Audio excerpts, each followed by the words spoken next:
नमामि बुद्धं गुणसागरं तं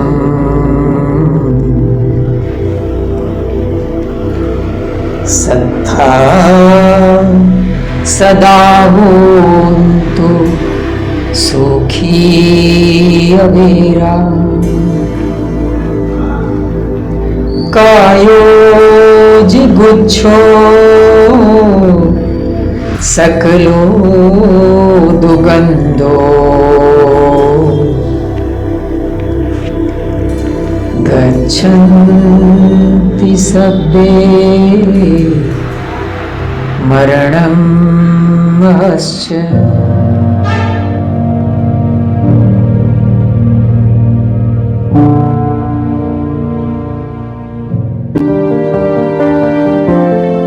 accelerate the wheel of Dhamma, subscribe the channel and press the bell icon.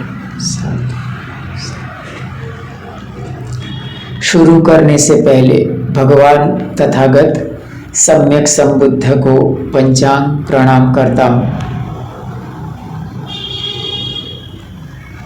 Bodhisattva Bharat Ratna doctor बाबा साहब के प्रति कृतज्ञता व्यक्त करता हूँ, जिनकी बदौलत हमें धम्म की प्राप्ति हुआ है।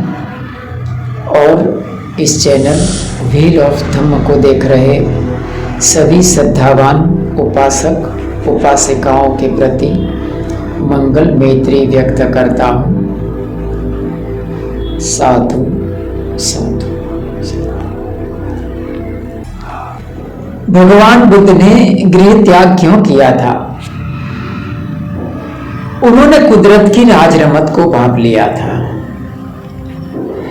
मैं यकीन के साथ कह सकता हूं, अगर आपने इसे प्रामाणिकता से सुन लिया तो पल भर के लिए घर बार त्यागने को मन करेगा। हम सब कुदरत का ही सर्जन है और हमारे द्वारा जो कुछ सर्जन होता है वे भी सब कुदरती सर्जन ही है।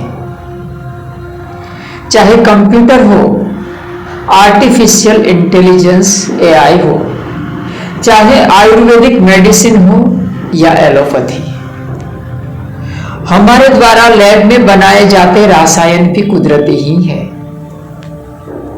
कृत्रिम कुछ भी नहीं होता। इंसान सिर्फ खोज निकालता है।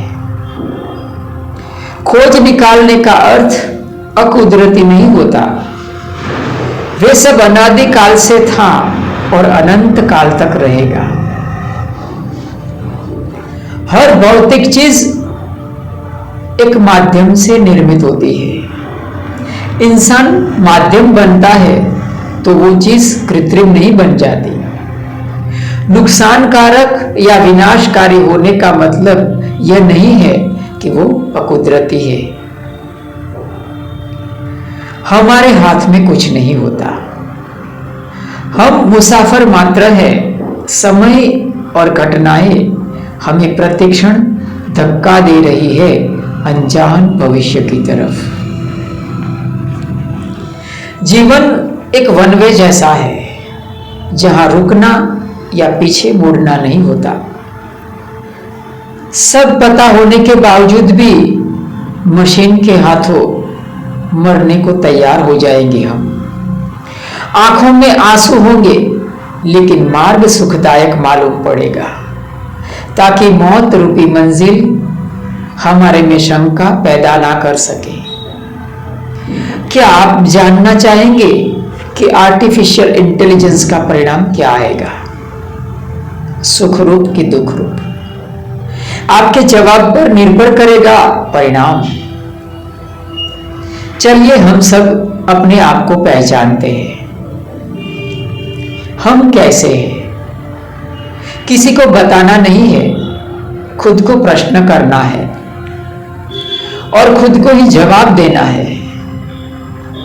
खुद को धोखा मत देना, खुद से झूठ मत बोलना, प्रामाणिकता से खुद को जवाब देना। मैं कितना अच्छा हूं और कितना बुरा हूं, मेरे में कितना लोभ लालच है। क्या मैं खुद का जीवन बचाने के लिए दूसरों का जीवन खतरे में डाल सकता हूं? क्या मैं सुखी बनने के लिए दूसरों को दुख देना चाहता हूं? खुद को सवाल करिए, लोग कितने अच्छे हैं और कितने बुरे हैं। लोगों में कितना लोभ लालच है। क्या लोग खुद का जीवन बचाने के लिए दूसरों का जीवन खतरे में डाल सकते हैं? क्या लोग सुख पाने के लिए दूसरों को बुरा देंगे? क्या लोग सुख पाने के लिए दूसरों को दुख दे सकते हैं? प्रामाणिकता से खुद को सवाल करना, मुझ में बुराई बढ़ती हुई दिखती है या भलाई? लोगों में बुराइयां बढ़ती हुई दिखती हैं या भलाई? अपने आप को सवाल करना और अपने आप को ही जवाब देना, लेकिन प्रामाणिकता से। और कमेंट बॉक्स में आपका अभिप्राय बताना। बुराई की अधिकता जवाब में मिली तो निश्चित समझना कि आर्टिफिशियल इंटेलिजेंस विनाश लाएगा। अगर जवाब में भलाई की अधिकता मिलती है तो प्रतीक्षा करना पड़ेगा। जरूरी नहीं है कि विनाश सिर्फ विज्ञान से आए। कुदरत का अपना तरीका है काम करने का। दुष्ट और दुर्बुद्धि व्यक्ति कभी समाधि या अरहत्व को प्राप्त नहीं करता है, और जिस दिन करता है तो वो विनाश का संकेत है, क्योंकि कुदरत के पास और कोई विकल्प नहीं होता। उनको अधिक दुष्टों में से कम दुष्ट को चुनना पड़ता है। कुदरत का काम करने का तरीका बड़ा ही अद्भुत है। हर कुरूप और भद्दी चीजों को सुंदर पैकिंग बनाकर पेश करती है कुदरत, चाहे वो भौतिक दुनिया की हो या भावात्मक दुनिया की। सब व्यापारियों ने पैकिंग की बात कुदरत से ही सीखी हुई है। कुदरत को ही अपना गुरु माना है व्यापारियों ने। बस पैकिंग आकर्षक बनाओ, भीतर का मटेरियल 2 नंबर पर रखो। लोगों को और क्या चाहिए? पहले आंखों को तो भाना चाहिए ना। बाद की बात बाद में। कुदरत भी हमारे साथ ऐसा ही कुछ करती है। दुख और कुरूपता को कौन सीधा सीधा स्वीकार करेगा? कौन कहेगा कि आ बैल मुझे मार? तमाम सामाजिक और पारिवारिक रिश्ते नाते झूठ और स्वार्थ की नींव पर निर्मित होते हैं, लेकिन प्रेम नाम के पैकिंग का आकर्षण आदमी को बहावरा बना देता है। मान आदर करे तब तक, सांस जब तक देह में, प्यार से परिवार तब तक, कुशल पूछे गेह में।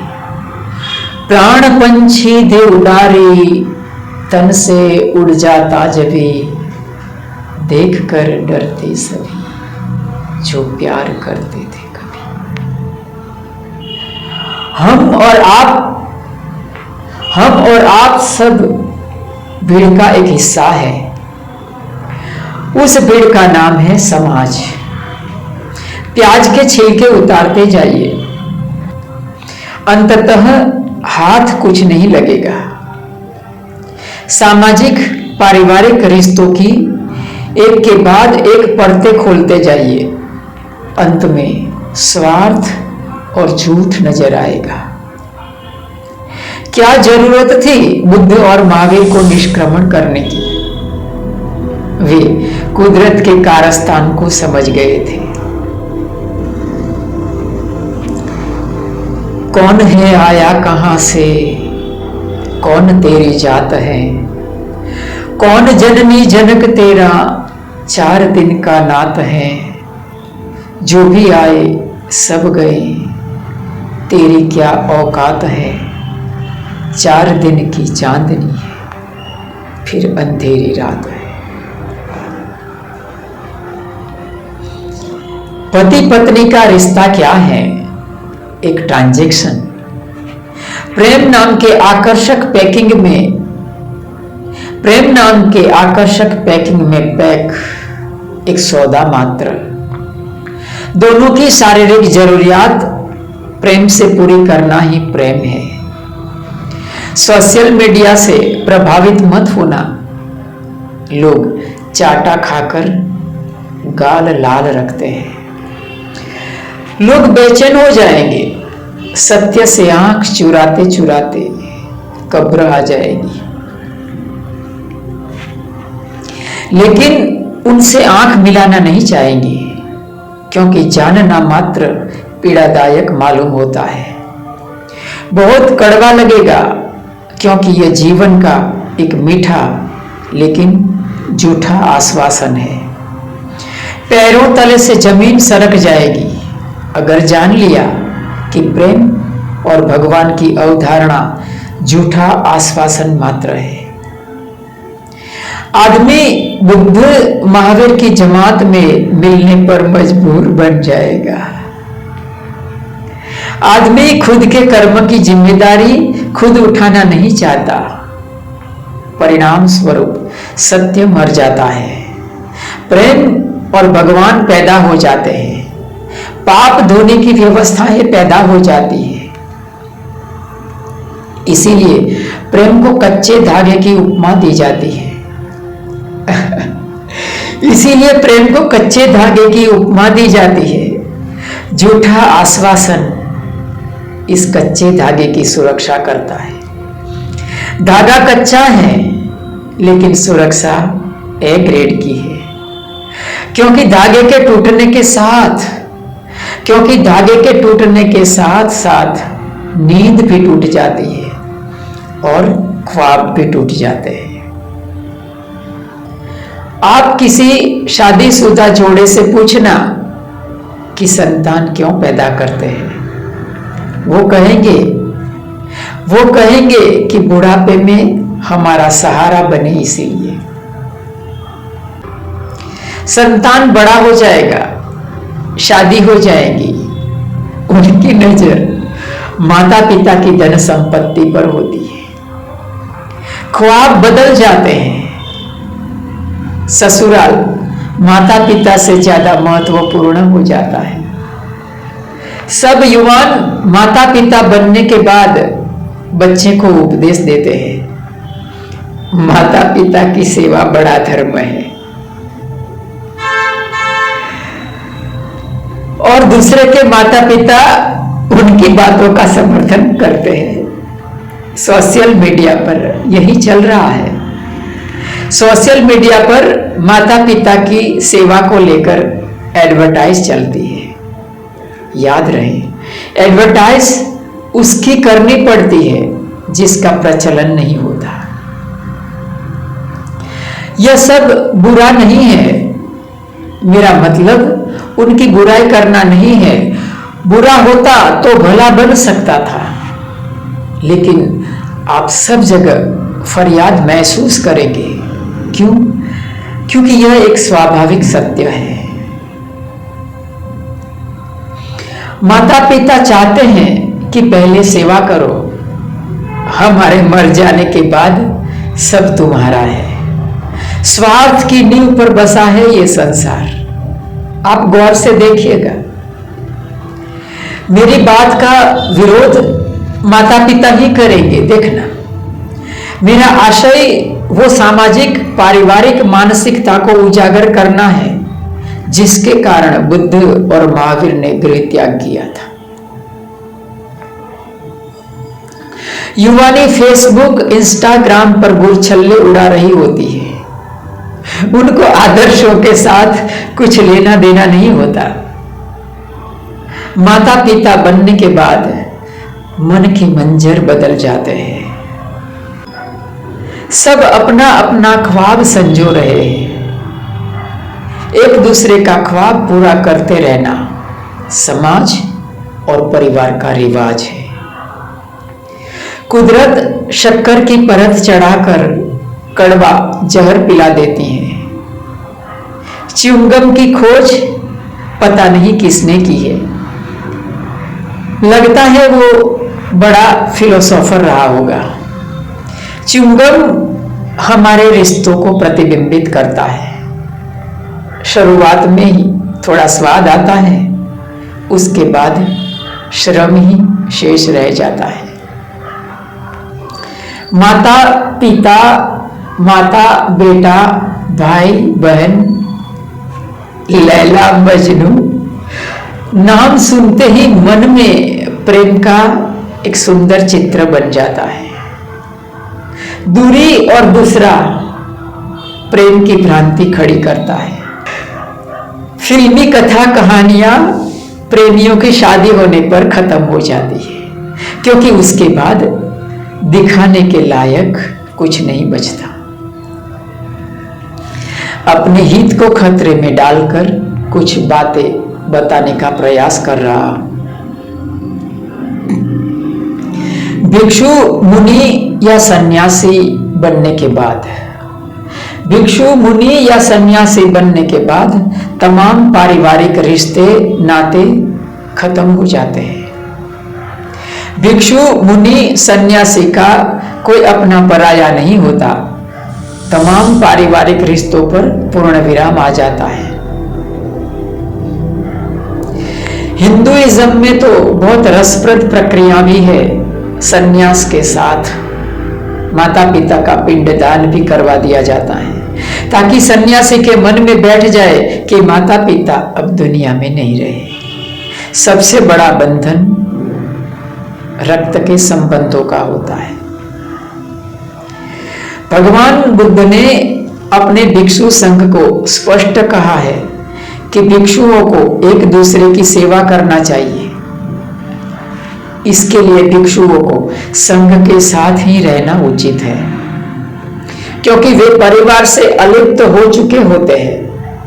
पारिवारिक रिश्तों के राग द्वेष का अंत करके ही कोई सच्चा भिक्षु मुनि सन्यासी बन सकता है। इसे अपने जहन में बिठा लीजिएगा। जब तक मन में माता पिता, भाई बहन जैसे पारिवारिक रिश्तों के प्रति आसक्ति, लोभ, लालच हैं, तब तक सही अर्थ में भिक्षु मुनि सन्यासी नहीं बन सकते हैं। बुद्धिस्ट लोगों को इस कॉन्सेप्ट को अच्छी तरह से समझना चाहिए। ज्ञान पैदा ही तब होता है जब राग द्वेष के सारे रिश्ते नाते त्याग दिए जाते हैं।